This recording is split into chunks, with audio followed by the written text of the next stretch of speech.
오늘 우리에게 주신 하나님의 말씀은 신약성경 마태복음 9장 9절로 13절 말씀입니다. 이제 마태복음 9장 9절로 13절 말씀을 봉독합니다.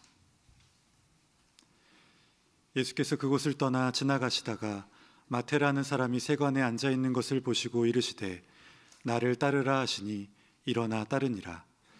예수께서 마태의 집에서 앉아 음식을 잡수실 때에 많은 세리와 죄인들이 와서 예수와 그의 제자들과 함께 앉았더니 바리새인들이 보고 그의 제자들에게 이르되 어찌하여 너희 선생은 세리와 죄인들과 함께 잡수시느냐. 예수께서 들으시고 이르시되 건강한 자에게는 의사가 쓸데없고 병든 자에게라야 쓸데있느니라. 너희는 가서 내가 긍휼을 원하고 제사를 원하지 아니하노라 하신 뜻이 무엇인지 배우라. 나는 의인을 부르러 온 것이 아니요 죄인을 부르러 왔노라 하시니라. 아멘. 네, 친구의 전도로 교회를 새롭게 나오신 분이 있었습니다. 교회를 그럭저럭 잘 적응해서 꾸준히 다니시는 것을 제가 보면서 한번 여쭤본 적이 있습니다. 교회에 나오시니까 어떻습니까? 어떤 부분이 교회에 나오셔서 좋습니까? 이런 질문을 드렸는데요. 그분이 질문과는 전혀 다른 맥락의 답변을 제게 하셨습니다.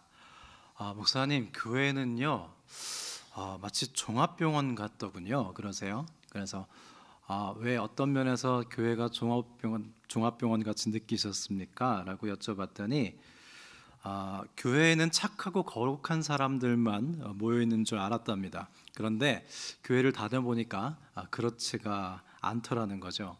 예배를 잘 드리고 나가서 주차장에서 다투시는 분을 보기도 했고요. 그다음에 소모임에 참석을 해봤더니 누군가를 뒷담화하는 것도 봤다고 합니다. 게다가 자신을 전도한 친구는요, 빌린 돈을 안 갚은 지 수년이 넘었다고 합니다. 완전한 사람들이 모여 있는 곳이 교회인 줄 알았더니 막상 와보니까 불완전한 사람들이 모여 있더랍니다. 그래서 어떤 면에서는 나 같은 불완전한 사람도 다닐 수 있겠구나, 그런 생각을 했다고 하고요. 이분이 참 해안이 있으신 분이라 이런 말씀을 덧붙이셨습니다. 목사님, 병원에 건강해지기 위해서 병든 사람들이 모여든 것처럼 교회도 영적으로 더 건강해지기 위해서 영적으로 건강하지 못한 사람들이 모여 있는 거 아니겠습니까? 다 배우셨더라고요. 그래서 네, 맞습니다. 그런 대화를 나눴는데요. 저도 신학대학원에 막 입학했을 때 비슷한 경험을 했습니다. 신학대학원에 가보니까 여러 종류의 사람들이 은혜 받고 목회자가 되겠다고 모여 있었습니다. 그런데 아직 완성품이 아닌지라 부족한 점들이 그대로 나타나 보였습니다. 이 신학교에서는요, 매일 오전 11시에, 그러니까 1교시 끝나고 점심시간 전에 체프를 드립니다. 모든 교수진들과 학생들이 모여서 예배를 드리는 아주 은혜로운 시간인데요. 그때 이게 출석 체크를 하게 돼 있어요. 예배도 학점 안에 포함이 되게 되면서 출석을 체크하게 되는데 어떤 전도사님이 대신 출석을 부탁하고 자신은 과제를 하러 가는 겁니다. 이제 그런 일이 왜 있냐면 교회 일도 하고 공부도 하고 이 두 가지 하는 게 참 쉽지 않거든요. 또 마침 교회에서 사역이 너무 많았다고 한다면 과제를 할 시간이 없기도 하니까. 하지만 예배를 대출 맡기고 과제를 하는 모습이 좋아 보이지 않았습니다. 또 어떤 분은 시험 시간에 컨닝구를 하는 분도 계셨고요. 근데 컨닝도 자기 기준이 있잖아요. 이 정도는 컨닝이 아니야 하고 하시는 분도 있는데, 또 이제 1학년생의 경우 기숙사 생활을 하게 됐습니다. 경건 훈련을 합숙하게 되는데 그럴 땐 매일 새벽 예배를 드리게 돼 있었습니다. 근데 어떤 분은 새벽 예배에 빠지고 그냥 쿨쿨 잠을 주무시기도 했고요. 그런 불완전한 모습들을 보면서 저는 마음이 좀 힘들어지기 시작했습니다. 그리고 저도 모르게 그런 분들을 정죄하는 마음이 생겼었어요. 그러고도 당신이 목회자가 되겠다고 이곳에 왔습니까? 당신은 좀 자격이 안 되시는 것 같습니다. 이런 마음이 저에게 들기 시작했습니다. 그런데 시간이 지날수록 그 정죄가 저 자신에게 돌아오기 시작했어요. 나도 이 정도밖에 안 되는구나. 그러면서 내가 무슨 목회자가 되겠다고 하는 것일까? 그리고 자책했습니다. 다른 사람을 향해서는 정죄하고 저 자신을 향해서는 자책하고, 정죄하고 자책하면서 참 힘든 생활을 하고 있었는데요. 가만 보니까 저를 비롯한 1학년생들이 다 그러고 있더라고요. 다 저 사람은 저분은 아닌 것 같아 이러다가 시간이 흐르면 나도 별로다 그러면서 정죄하고 자책하면서 힘든 시간을 보내는 게 그 철없는 1학년들이거든요. 근데 그러던 어느 날, 기도하다 보면 그러던 어느 날이 옵니다. 빌립보서 1장 6절 말씀을 제가 묵상하게 됐는데요. 너희 안에서 착한 일을 시작하신 이가 그리스도 예수의 날까지 이루실 줄을 우리는 확신하노라 라는 말씀이었어요. 즉 예수님께서 우리 안에 착한 일을 시작하셨대요. 그리고 그것을 예수님 재림하시는 날까지 계속 이루어 나가신다는 거예요. 그래서 우리는 결국 온전해져 간다는 말씀이었습니다. 옆에 다른 해설서를 놓고 이 말씀을 봤는데요. 그 해설서는 이렇게 쓰여 있었습니다. 모든 그리스도인은 그리스도 예수 안에서만 완전하다는 거예요. 오직 예수 그리스도 안에서만이라는 말씀이 저한테 확 달려들었습니다. 그리고 제가 팍 깨졌어요. 이 완전하지 않은 사람들, 이 모자란 사람들도 예수님 안에서만 완전하구나. 왜냐하면 예수님께서 우리 안에서 착한 일을 시작하셨기 때문에. 바꿔 말하면 모든 그리스도인들은 예수 그리스도 밖에서는 완전할 수가 없는 거예요. 왜냐하면 예수님께서 성육신하셔서 우리와 같은 모습으로 오셨잖아요. 그래서 예수님 안에서만 완전할 수 있어요. 예수님 바깥에서 완전할 수 없습니다. 예수님 외에 그 어떤 존재도 우리를 예수님 닮게 할 수는 없어요. 그래서 우리는 확신할 수 있습니다. 고린도후서 5장 17절에 누구든지 예수 그리스도 안에서만 새로운 피조물입니다. 그리고 빌립보서 1장 6절 우리 안에 착한 일을 시작하시고 그것을 그리스도의 날까지 완전히 이루어 가시는 예수님 안에서만 완전합니다. 그래서 제가 캠퍼스를 걸어다니면서 이 말씀을 선포하고 다녔습니다. 수업을 빼먹는 분들을 봐도 당신은 예수님 안에서는 완전합니다. 또 체프를 빼먹고 족구하시는 분들을 봐도 당신은 거기까지 다다르셨군요. 하지만 당신 안에서 예수님께서 착한 일을 시작하셨기 때문에 점점 훌륭해지실 겁니다. 그런 면에서 당신은 예수님 안에서 완전합니다. 그렇게 선포하고 다녔고요. 저 스스로에게도 매일 아침 거울을 보면서 이 말씀으로 선포해 줬습니다. 지금 정말 많이 부족하지만 내 안에서 예수님께서 착한 일을 시작하셨기 때문에 너도 완전하다. 너도 점점 나아질 거야. 그런 면에서 너는 예수님 안에서 완전하다. 그렇게 저 자신에게도 선포했습니다. 그래서 정죄하는 마음과 자책하는 마음에서 제가 자유하기 시작했어요. 그리고 참 다시 행복한 신학생활을 했는데요. 사랑하는 여러분, 직장에서 간혹 이런 일이 있지 않습니까? 같이 일을 하다가 식사를 하러 갔는데 평소에 별로 좋아하지 않는 분이 갑자기 식기도를 하는 겁니다. 아니 당신 교회 다녔어?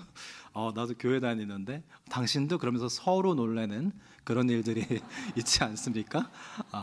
그리고 교회 안에서도 시험에 들 때가 있습니다. 저런 모습은 좀 아닌 것 같다. 서로 시험에 들 때도 있고요. 가장 힘든 건 나 자신에게 실망했을 때죠. 그럴 때마다 여러분 이 말씀으로 한번 선포해 보시죠. 당신은 그리스도 예수 안에서만 완전합니다. 당신 안에서 예수님께서 착한 일을 시작하셨습니다. 오늘도 그 일을 또 새롭게 시작하십니다. 그래서 당신은 예수님 안에서 점점 나아지실 겁니다. 훌륭해지실 겁니다. 완전케 하실 겁니다. 그렇게 선포하시고 나 자신에게도 선포하신다면 신앙생활이 좀 더 하나님께 집중하고 더 행복해지리라 믿습니다. 오늘 본문에 보면 두 부류의 사람이 등장합니다. 한 부류는 경건하고 율법을 지키는데 거의 완벽에 가까운 완전한 사람들이었습니다. 즉 바리새인들이었어요. 또 한 부류는 경건하지도 못하고 율법도 잘 지키지도 못하는 불완전하기 짝이 없는 죄인들이었습니다. 마태와 같은 세리들입니다. 바리새인들은 일종의 종교 지도자고요. 율법의 정통에 있을 뿐만 아니라 율법을 지키는데 목숨을 걸었어요. 그래서 거의 완벽하게 율법을 지켰습니다. 그러나 그러한 신념이 왜곡돼서 어느덧 사람보다 율법을 더 중시했어요.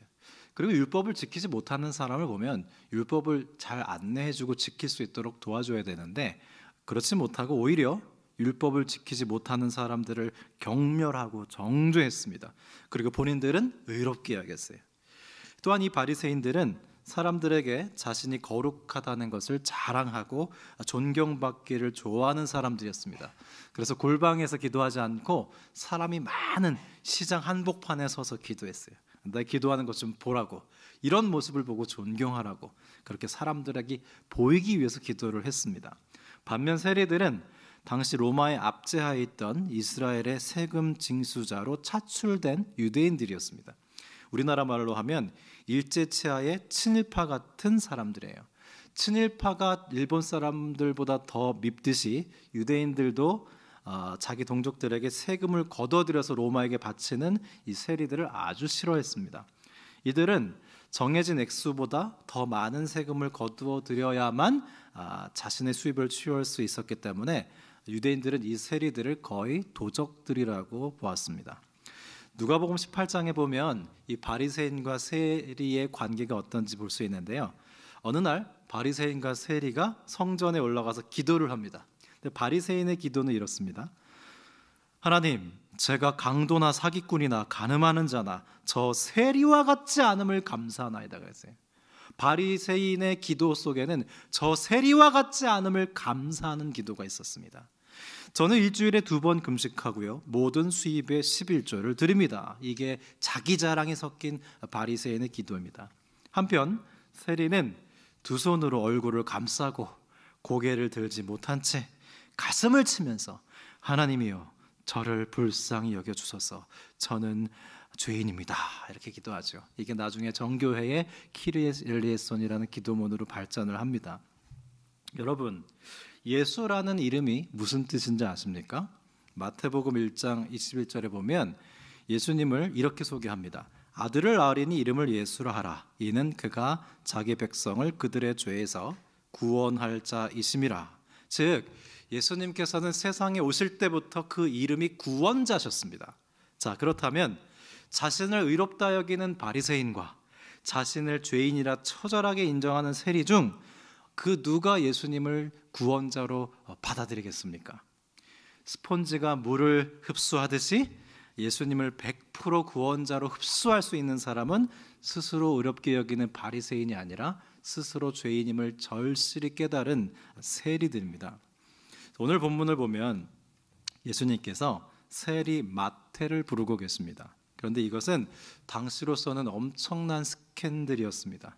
죄인들과 세리들에게는 예수님이 부르심이 영광스러울지 모르지만 당시 유명한 랍비로서 명성을 얻고 계셨던 이 예수님으로서는 당신의 명예가 땅에 떨어지고 많은 지탄을 받을 만한 위험한 행동이었습니다.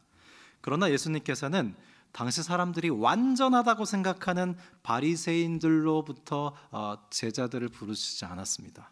불완전하기 짝이 없는 세리들을 제자로 부르십니다. 여러분, 이것이 예수님의 완전하심이었어요.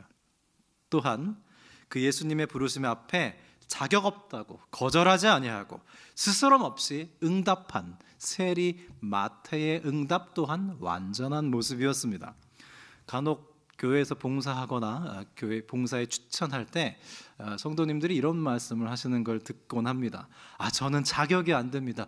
저는 그럴 자격 없어요. 저를 추천하지 마십시오. 저는 아주 모자라고요. 그럴 자격이 없습니다. 그런 말을 종종 하시거든요.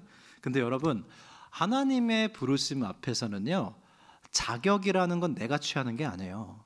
자격은요, 하나님이 부여하시는 거예요. 우리는 그 앞에 아무런 의로움을 내세울 수 없습니다. 그저 응할 뿐이에요. 거기서 내가 자격이 없다고 하는 건 뭐냐면 부르시는 분이 틀렸다고 말씀하는 것 같습니다.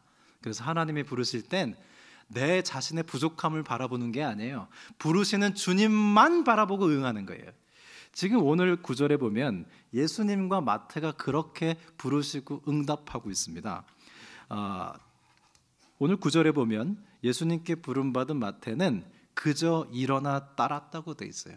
저 부족해서 안 됩니다, 이런 말이 없습니다. 평행 본문인 누가복음 5장 28절에 보면 그가 모든 것을 버리고 따랐다 이렇게 기록되어 있어요. 여러분 잘 아시는 대로 세리 삭개오도요, 예수님이 부르실 때 어떻게 했어요? 스스럼 없이 응했고요. 뿐만 아니라 너무 좋아서 자신의 소유 절반을 가난한 자에게 주고 속여서 빼앗은 게 있으면 4배로 갚겠다 그랬습니다. 세리인데 속여서 빼앗은 게 없었을까요? 많았겠죠. 다시 말해서 부르심 자체가 너무나 귀했기 때문에 다른 걸 중요하다고 볼 수 없었어요. 그저 부르시는 주 예수님께 집중돼 있어서요, 그대로 응답했습니다. 예수님도 세리들한테 너희가 뭘 잘못했고 뭐가 죄가 있고 따지지 않았어요. 그냥 불렀어요. 예수님도 마태에게 집중해 계시고 마태도 예수님께 집중해 계세요. 서로가 서로에게 깊이 집중돼 있어요. 몰입돼 있어요. 부르셨어요. 응답하는 거예요. 자, 이 영화와 같은 한 장면 아닙니까? 하나님의 완전히 드러나는 순간이고요. 그다음에 죄인의 완전함이 드러나는 순간이에요. 죄인을 부르시는 예수님, 너무나 완전하신 모습입니다. 그 완전한 분이 부르시는데 부족하지만 스스럼 없이 응답하는 그 완전한 모습을 우리는 지금 보고 있습니다. 수년 전에 제가 중국 심천에 3년 연속으로 단기 선교를 다닌 적이 있습니다. 심천은 중국의 경제 특구 지역이에요. 근데 어느 한인교회에서 저희를 숙박을 도와주셨는데 우리 선교팀을 두고 그 한인교회 목사님께서 예배를 인도하시면서 간증을 해주셨어요.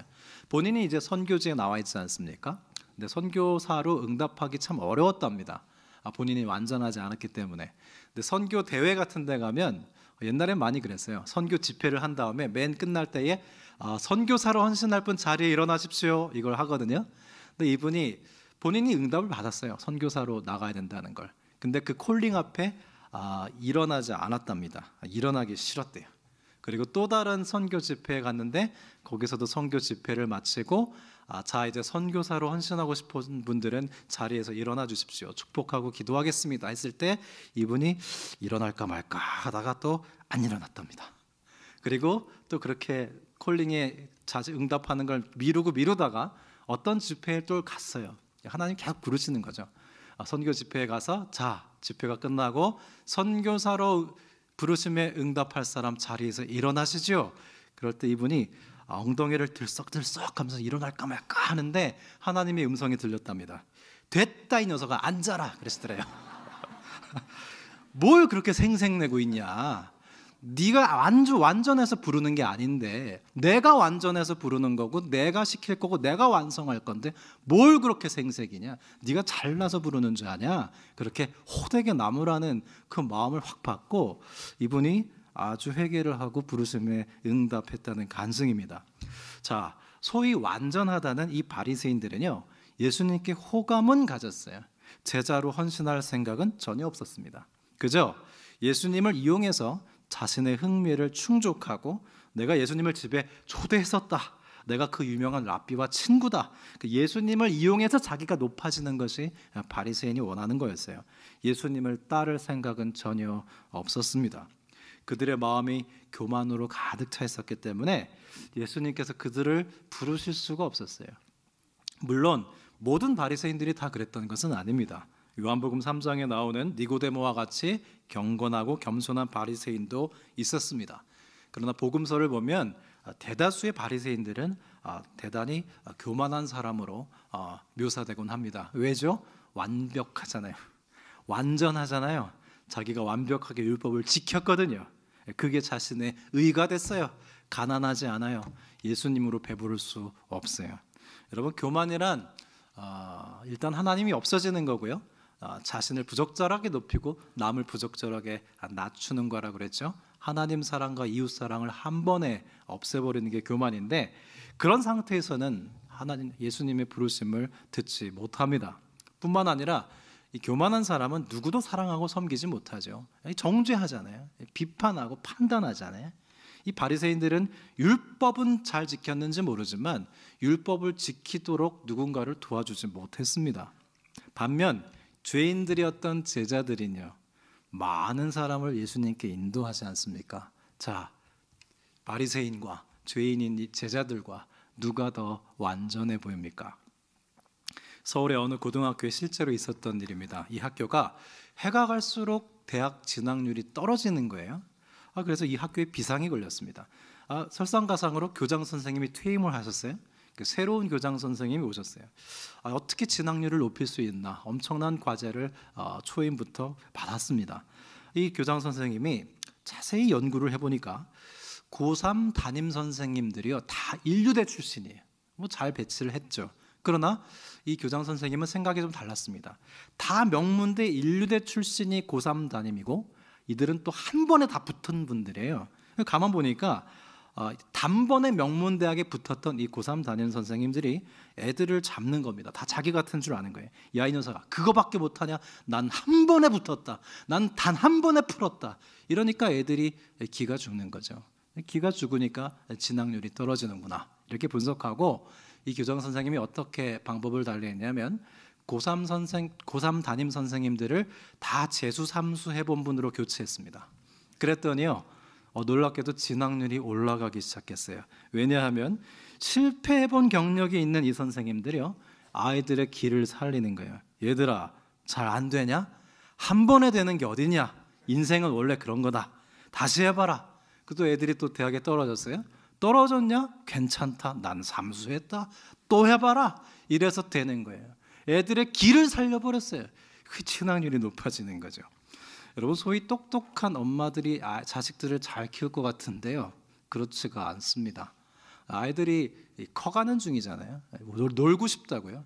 우리나라 아이들은 참 불쌍해요. 너무 지나치게 공부를 시키니까 공부가 싫어지잖아요. 농땡이를 왜 안 부르겠습니까? 때론 도망갈 구석도 줘야죠. 근데 똑똑한 엄마들은요 절대 안 속아요. 절대 안 속고 아주 쥐잡듯 잡거든요. 그럼 애들이 잘 될 줄 아세요? 그렇지 않아요. 좀 지혜로운 어머니들은 속아줘요. 애가 공부하다가 지쳐서 좀 게임방에 갔다 왔어요. 그 와서 엄마한테 게임방 갔다 왔습니다. 그러겠습니까? 공부하다 왔습니다. 그러죠. 그럼 엄마 알죠. 그러냐? 수고했다. 씻고 밥 먹어라. 이렇게 속아준단 말이에요. 몇 번을 속아줘요. 물론 거짓말하는 것을 치리하기도 하지만 어느 정도 얘가 힘들 땐 눈 감아주고 넘어가 준단 말이에요. 그럼 얘는 알아요. 엄마가 속아주는구나. 엄마가 다 알면서 모른 척 해주시는구나. 거기서 이 아이는 엄마한테 고마운 마음이 생기거든요. 그리고 내가 더 이상 엄마를 실망시키고 싶지 않다. 이 마음이 올라오는 거예요. 근데 소위 똑똑한 엄마들은 이 싹까지 다 긁어버리거든요. 난 절대 안 속는다 이놈아. 그러면서 게임방 갔다 온 거 다 알고 있어. 그러면서 또 애를 잡잖아요. 그럼 애가 격려를 받습니까? 엄마가 고마운가요? 그렇지 않아요. 그래서 여러분, 오늘 이 사랑하는 그 대상에 대해서는 완벽함을 발휘하지 않습니다. 소위 말하는 이 완벽주의는 그 안에 숨겨져 있는 바리새적인 교만은요 사람을 키우지 못해요. 자신도 내어주지 못해요. 왜 바리새인으로부터 예수님께서 제자들을 부르시지 않았는지 아시겠습니까? 오늘 본문에 예수님께서 죄인들을 부르시고요 그들과 함께 하십니다. 유대인들의 식사 풍습은요 비스듬히 거의 눕듯 앉아서 식사를 하는 건데요, 이것은 극도의 친밀감을 의미합니다. 이 죄인들과 예수님께서 식사를 같이 하셨다는 것은요 그들과 한 통속이 됐다는 걸 의미해요. 그 결과 예수님은 죄인과 세리의 친구요 먹보에다 술꾼이라는 별명을 얻습니다. 이 욕이죠. 예수님께서 아무리 죄인들의 구주로 오셨지만 예수님인들 이 제자들이 다 마음에 들었겠습니까? 이 제자들로부터 덕을 보시려고 부르셨겠습니까? 그렇지 않아요. 예수님은 그저 부르셔서 사랑하시려고 부르셨어요. 심지어 예수님은 이 제자들이 예수님을 다 버리고 떠날 줄 아셨어요. 알고 부르셨단 말입니다. 이것이 예수님의 완전이에요. 여러분, 혹 우리가 누군가에게 반했을 때, 특히 남녀간에 많이 쓰이는데 혹 반했을 때 아주 눈에 콩깍지가 씌었다 그런 표현을 쓰죠. 그리고 실체를 발견했을 때 콩깍지가 벗겨졌다 이런 표현을 쓰지 않습니까? 어떤 분들이 나 이제 눈에 콩깍지가 벗겨져서 저 인간한테 완전히 실망했어 이런 얘기를 하면 저는 이렇게 권면합니다. 콩깍지가 벗겨지셨습니까? 다른 콩깍지로 바꿔 끼셔야죠. 콘택트 렌즈를 바꿔 끼듯이 내 콩깍지가 벗겨져서 더 이상 상대방이 아름다워 보이지 않으면 더 두꺼운 걸로 갈아 껴야죠. 상대방이 더 이뻐 보이는 그런 콩깍지 렌즈를 껴야죠. 이른바 정재상 목사의 콩깍지 이론입니다. 어느 권사님이 결혼을 하시고 사시면서 살수록 자기 남편이 너무나 형편이 없어 보이는 거예요. 그래서 한탄을 하는 거예요. 그 앞집의 권사님 댁에 와서 같이 김장을 담그면서 하소연을 합니다. 왜 내가 저런 인간을 선택했는지. 죄송하지만 그분 표현 그대로입니다. 자신의 눈구녕을 후벼 파버리고 싶답니다. 그런데 눈을 파버릴 게 아니라 콩깍지를 바꿔 껴야죠. 좋은 점을 극대화시켜서 그래도 내 남편이 최고고 그래도 내 아내가 최고다라는 그런 렌즈를 껴야 되는데 실제로요. 네, 장로님 그러실 것 같아요. 실제로 부부가 사이가 좋은 커플들은요 서로를 실제보다 더 좋게 알고 있답니다. 틀린 거예요. 사실은 착각인 거예요. 근데 내 남편은 내가 알고 있는 것보다 더 훌륭하다고 여긴대요. 진짜로. 내 아내는 내가 알고 있는 것보다 더 정말 좋은 사람이다. 서로를 그렇게 더 사실보다 좋게 여기는 부부가 서로를 아주 애틋하게 여긴다고 합니다. 그 콩깍지 이론이 맞다니까요. 네. 사실은 아이만 태어나는 게 아니라 결혼 생활 안에서는 남편이 아내 안에서 다시 태어나죠. 아내도 남편 안에서 다시 태어나고 여러분 이 타자랑 평생을 살아간다는 게 쉬운 일이 아닙니다. 좀 하나님 은혜가 있어야 되는데요. 하나님께서 우리와의 관계를 그렇게 표현하시는 거예요. 너와 나는 결혼한 사이. 이런 책 제목이 있어요. 결혼한 사이예요. 하나님과 우리는. 미국의 어느 방송국에서 노년의 일은 100커플을 모시고 잔치를 해주면서 이런 질문을 드렸습니다. 거의 다 100세가 되신 노년 커플들이에요. 자, 이제 다시 태어나도 지금 배우자와 결혼하시겠습니까? 이 질문 앞에 대다수의 남편들은 그러겠노라는 답변을 합니다. 왜냐하면 아내들이 희생을 많이 하니까요.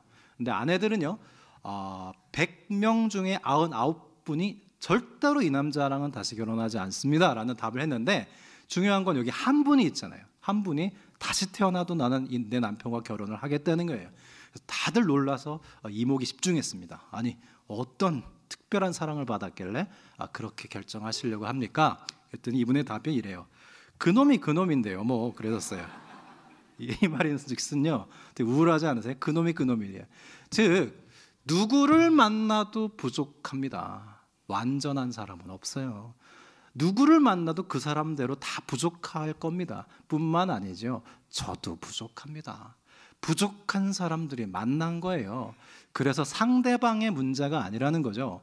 두 사람이 서로를 사랑하는 사랑의 능력을 얼마나 키워나갔느냐, 그게 중요하다는 거예요. 제가 결혼주례 때마다 하는 얘기거든요.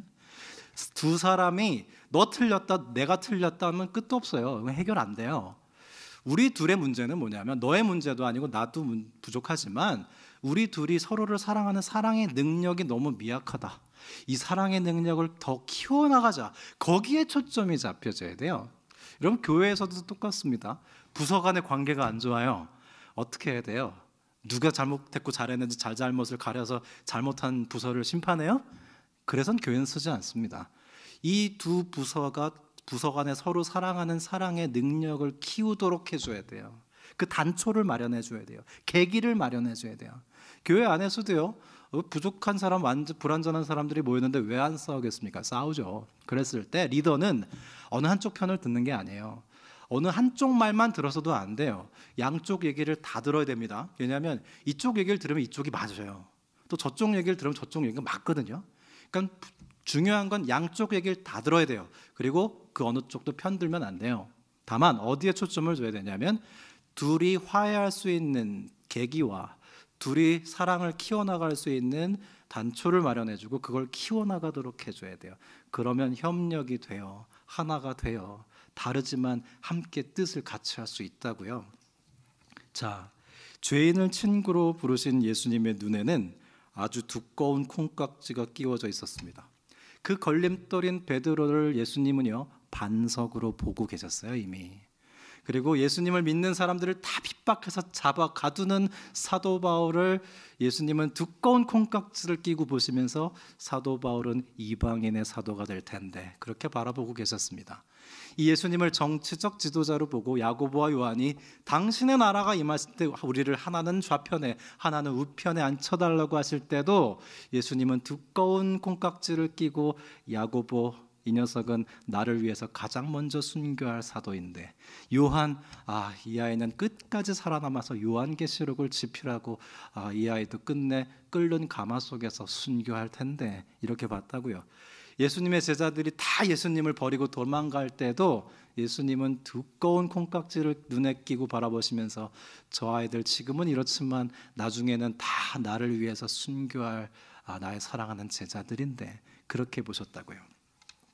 여러분, 사람을 쓰는 데는 두 가지 방법이 있습니다. 하나는 마음에 안 들면 그냥 갈아치워버리는 거예요.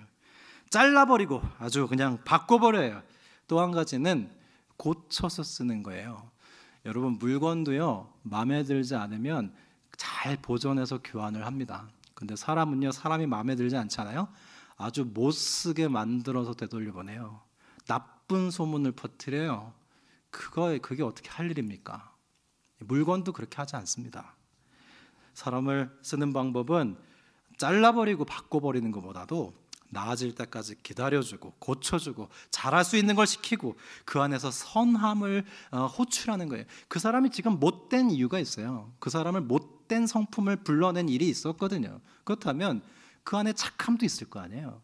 착함을 불러내야죠. 그렇게 그 사람의 장점을 극대화시켜주는 겁니다. 예수님께서는 큰 사랑의 능력으로 죄인들을 있는 그대로 부르시고 품어주셨어요. 죄인들이 제자들로 변화되기 시작했습니다.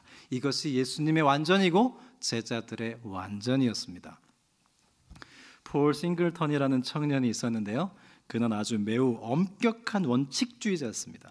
그는 회사를 다니면서 회사 내에 일어나는 모든 재정적인 비리를 많이 알게 됐습니다. 그러자 더 이상 이 정직하지 못한 사람들하고는 상종할 수 없다면서 사표를 던지고 나와버렸습니다. 그는 교회도 다니고 있었는데요. 교회 내에서도 역시 사람들이 있는 곳이라 분파가 생기고 싸움이 일어나기도 했습니다. 같은 순모임에 사람들이 마음에 들지 않아서 축복만 구하고 기복적인 신앙만 추구하는 이런 교회는 다니지 않겠노라며 교회를 떠났어요. 그랬던 중에 자기 여동생이 이혼을 했습니다. 그리고 사촌 형은 별거를 하게 됐어요. 그러자 그는 이번에도 이 가정의 가치를 실추시키는 사람들과는 더 이상 왕래하지 않겠다며 가족들과의 관계도 단절해버렸습니다. 매사의 원리 원칙이 어긋나면 모두 단절해버리던 그는 결국 외딴 섬으로 떠났어요. 보트를 타고 아무도 살지 않는 섬으로 들어가고 있는데 웬 보트가 섬에서 나오고 있는 겁니다. 그래서 두 사람이 마주쳤어요. 보트를 타고 섬에서 나오던 분과 이 폴은 마주쳐서 잠깐 물 위에서 대화를 했는데요. 나오던 사람이 이런 얘기를 해줬습니다. 당신이 외딴 섬으로 들어간다고 하니까 생각나는 친구가 하나 있습니다. 그 친구는요, 이웃집 닭을 훔치고 말하는데요, 자기 혐오에 빠져서 그만 자기 손을 잘라버렸습니다. 손이 훔쳤기 때문이라는 거죠. 또 얼마 후에 아이를 보다가 그만 짜증이 나서 아이를 발로 걷어차버렸습니다. 마찬가지로 자기 발을 처벌한답시고 자기 발을 절단해버렸습니다. 나중에는 누군가에 대해 험담을 하다가 자기 잘못을 깨닫고 자기 혀를 잘라버렸지 뭡니까? 마지막에는 어떤 자리에서 교만한 생각이 들어서 자기 머리를 잘라버렸습니다. 이런 얘기를 해주고 떠났어요. 폴은 이 이야기를 곰곰이 생각하다가 그래도 그 섬 안으로 들어갔습니다. 근데 이 폴이 섬에 들어가서 꿈을 두 개 꾸게 됐어요. 첫 번째 꿈은 섬 안에 살고 있는 새들이 모두 다 섬을 떠나는 꿈이었습니다. 그는 새들에게 물었습니다. 아니, 왜 이 섬을 떠나는 거니? 그러자 새들은 우리는 당신 때문에 섬을 떠나기로 했습니다. 인간들에게 하도 많이 괴롭힘을 당했거든요. 그러자 폴은 나는 너희들을 괴롭힌 적이 한 번도 없지 않니? 그랬더니 새들은 말하기를 그건 상관없어요. 당신도 다른 인간들을 참지 못해서 이곳에 왔잖아요. 우리도 당신을 참을 이유가 없습니다. 그리고 떠났어요. 다른 모든 생물들이 떠나버리자 섬이 가라앉기 시작했습니다. 마치 섬이 너 같은 존재를 떠받치고 있기 싫다고 말하는 것 같았습니다. 폴은 놀라서 잠이 깼고요. 이제 다시 잠들었는데 두 번째 꿈을 꿨어요. 두 번째 꿈의 배경은 겟세마네 동산이었습니다. 예수님께서 기도를 마치시고 자신과 함께 기도하지 못하고 잠들어 있는 세 제자를 따사롭게 바라보는 눈빛을 봤습니다. 폴은 예수님께 옆에서 훈수를 두듯 이렇게 얘기했어요. 예수님, 저런 제자들 정나미가 떨어지지 않습니까? 이제 곧 제자들은요 예수님을 버릴 거예요. 그리고 저 수제자인 베드로 있죠?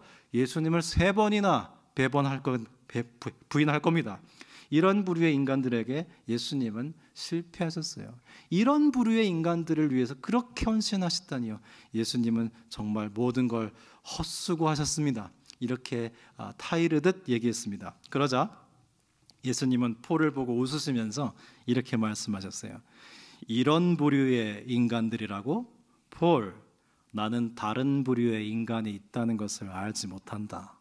사랑하는 폴, 내가 이 땅에 온 것은 말이다, 바로 이런 부류의 인간들을 위해서란다. 그들이 있는 곳에 내가 함께 할 것이다. 그랬습니다. 사랑하는 여러분, 지금도 불완전하기 짝이 없는 우리를 부르시고 우리 안에서 착한 일을 시작하셔서 그리스도 예수의 날까지 우리를 매일매일 온전케 빚어가시는 예수님으로 인해서 우리는 완전합니다. 우리는 아직도 연약하고 매주 참회의 기도를 드리지만 그럼에도 불구하고 그 우리 안에서 착한 일을 또 한 번 시작하시는 분의 부르심을 우리는 거절할 수 없습니다. 그래서 부족한 모습 이대로 오늘도 나왔습니다. 그렇게 부족한데도 주님만 바라보며 나오는 우리를 주님께서 얼마나 기뻐 받으시는지 아십니까? 주님은 의인이 아닌 죄인의 친구로 오셨기 때문입니다. 그렇습니다. 우리는 그렇게 그리스도 예수 안에서만 완전합니다. 사회에서 교회에서 불완전한 그리스도인을 보거든 여러분 이렇게 선포하십시오. 당신은 예수 그리스도 안에서 완전합니다. 스스로에게 절망했을 때도 거울을 보며 선포하십시오. 내 안에 착한 일을 시작하신 예수 그리스도로 인해서 나는 완전하다고 말입니다. 우리 모두는 예수님 사랑 안에서 완전합니다. 오직 예수님의 사랑만이 우리를 오늘도 완전케 하실 것입니다. 그것을 우리는 마다할 수 없습니다. 예수님의 사랑 안에 있는 오늘도 예수님께서 완전하게 하고 계시는 그 누구도 우리는 정죄할 수 없습니다. 우리는 다만 그 안에 역사하고 있는 예수님의 사랑을 높이고 찬양하고 부르심에 응답할 뿐입니다. 기도드리겠습니다. 하나님 아버지, 감사드립니다. 여전히 부족하고 죄 가운데 있지만 죄인의 친구로 오셔서 지금도 우리 안에 착한 일을 시작하시고 그리스도 예수의 날까지 능히 이루시는 주님 안에 우리가 완전해짐을 믿습니다. 스스로 완전하다 여기며 예수님을 잃어버린 바리새인의 모습이 아니라 예수님이 없이 아무것도 아님을 깨달은 세리 마태처럼 예수님께서 부르시면 스스럼 없이 응답하며 나의 부족한 모습은 예수님 안에서만 완전해질 수 있음을 고백하게 하소서. 이 고난주간에 완전한 주님의 사랑을 깨달아가며 그 완전하신 사랑 안에서 주님의 참 제자가 되어가기를 원합니다. 우리의 완전함 되시는 예수님의 이름으로 기도드립니다. 아멘.